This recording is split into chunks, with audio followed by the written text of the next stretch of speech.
कांग्रेस में शामिल होने के बाद जेएनयू छात्र संघ के पूर्व अध्यक्ष कन्हैया कुमार पहली बार 22 अक्टूबर को बिहार आ रहे हैं। उनके बिहार आगमन पर बिहार प्रदेश कांग्रेस कमेटी ने शानदार स्वागत की तैयारी कर रखी है।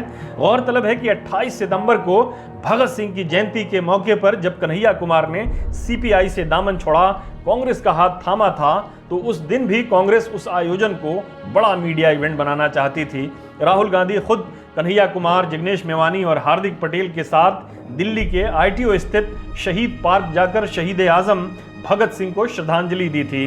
लेकिन ठीक उसी समय सिद्धू के इस्तीफे और पंजाब के अपदस्थ मुख्यमंत्री कैप्टन अमरिंदर सिंह के दिल्ली दौरे और अमित शाह और जेपी नड्डा से उनकी मुलाकात की खबरों ने सारा खेल बिगाड़ दिया था और कांग्रेस ने जिस मीडिया इवेंट की तैयारी की थी उस पर लगभग पानी फिर गया था।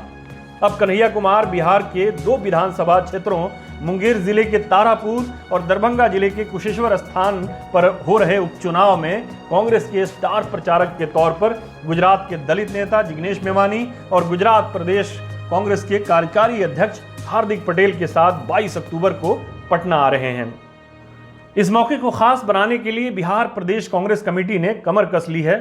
पार्टी के बिहार इकाई के अध्यक्ष मदन मोहन झा का कहना है कि कांग्रेस ने पटना में कन्हैया कुमार के स्वागत के लिए पार्टी मुख्यालय सदाकत आश्रम में एक बड़े प्रोग्राम का आयोजन करने की तैयारी मुकम्मल कर ली है। झा ने यह भी कहा कि कन्हैया के कद के लिहाज से उनके स्वागत का बंदोबस्त किया गया है। इस जुमले में मदन मोहन झा का इशारा कहीं और भी है। जाहिर है कन्हैया कुमार के कांग्रेस में शामिल होना राजद को नहीं भाया था। यह माना जा रहा है कि कन्हैया को कांग्रेस में शामिल किए जाने की वजह से ही राजद ने कांग्रेस के हिस्से की सीट कुशेश्वर स्थान पर भी अपना उम्मीदवार एक तरफा तौर पर खड़ा कर दिया था। कन्हैया कुमार के कांग्रेस में शामिल किए जाने के बाद राजद की ओर से पार्टी उपाध्यक्ष शिवानंद तिवारी ने हमला बोला था। उन्होंने कहा था कि कांग्रेस के अध्यक्ष का पद खाली है, उस पर कन्हैया को बिठा देना चाहिए।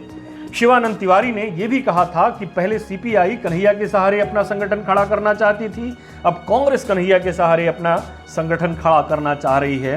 तिवारी ये कहना नहीं भूले कि तेजस्वी और कन्हैया का कोई मुकाबला नहीं है। प्रदेश कांग्रेस अध्यक्ष मदन मोहन झा का बयान कि कन्हैया को उनके कद के लिहाज से ही स्वागत किया जाएगा, शिवानंद के बयान के परिप्रेक्ष्य में ही देखा जाना चाहिए।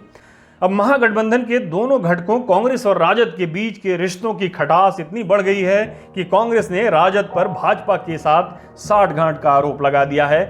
कांग्रेस के बिहार प्रभारी भगचरण दास ने अपने ताजा बयान में कहा है कि राजद उपचुनाव के बाद भाजपा के साथ गठबंधन कर लेगी क्योंकि उसे अब कांग्रेस की जरूरत नहीं है। ऐसे में अब राजद की ओर से तीखी प्रतिक्रिया आना लाजमी है क्योंकि राजद का यह दावा है कि उसने कभी भी सेकुलरिज्म के अपने वसूलों से समझौता नहीं किया है और ये कि भगचरण दास जो बिहार कांग्रेस के प्रभारी हैं, उन्हें बिहार की राजनीतिक और सामाजिक संरचना की जरा भी जानकारी नहीं है।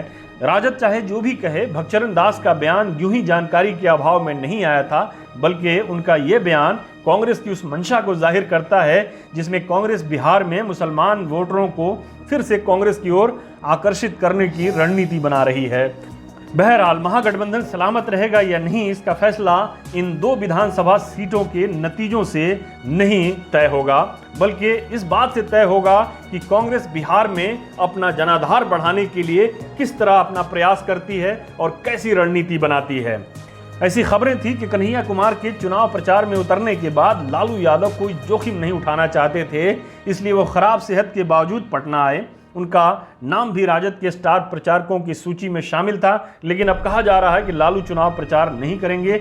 जानकारों के मुताबिक राजद इन 2 सीटों पर अपनी जीत को लेकर आश्वस्त है, इसलिए बीमार लालू को चुनाव प्रचार से अलग रखा गया है।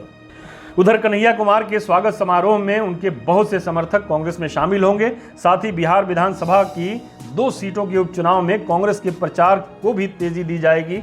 अगर इन दोनों सीटों में से किसी एक पर भी कांग्रेस ने सम्मानजनक प्रदर्शन कर लिया तो ये कन्हैया की जीत मानी जाएगी और उसका प्रदर्शन कोई खास नहीं रहा तो जाहिर है कि बिहार में कांग्रेस का है ही क्या। हमारे साथ जुड़ने के लिए आपका शुक्रिया। हमारा वीडियो पसंद आए तो इसे लाइक करें, हमारे चैनल को सब्सक्राइब करें और कमेंट बॉक्स में जाकर अपनी राय ज़रूर दें।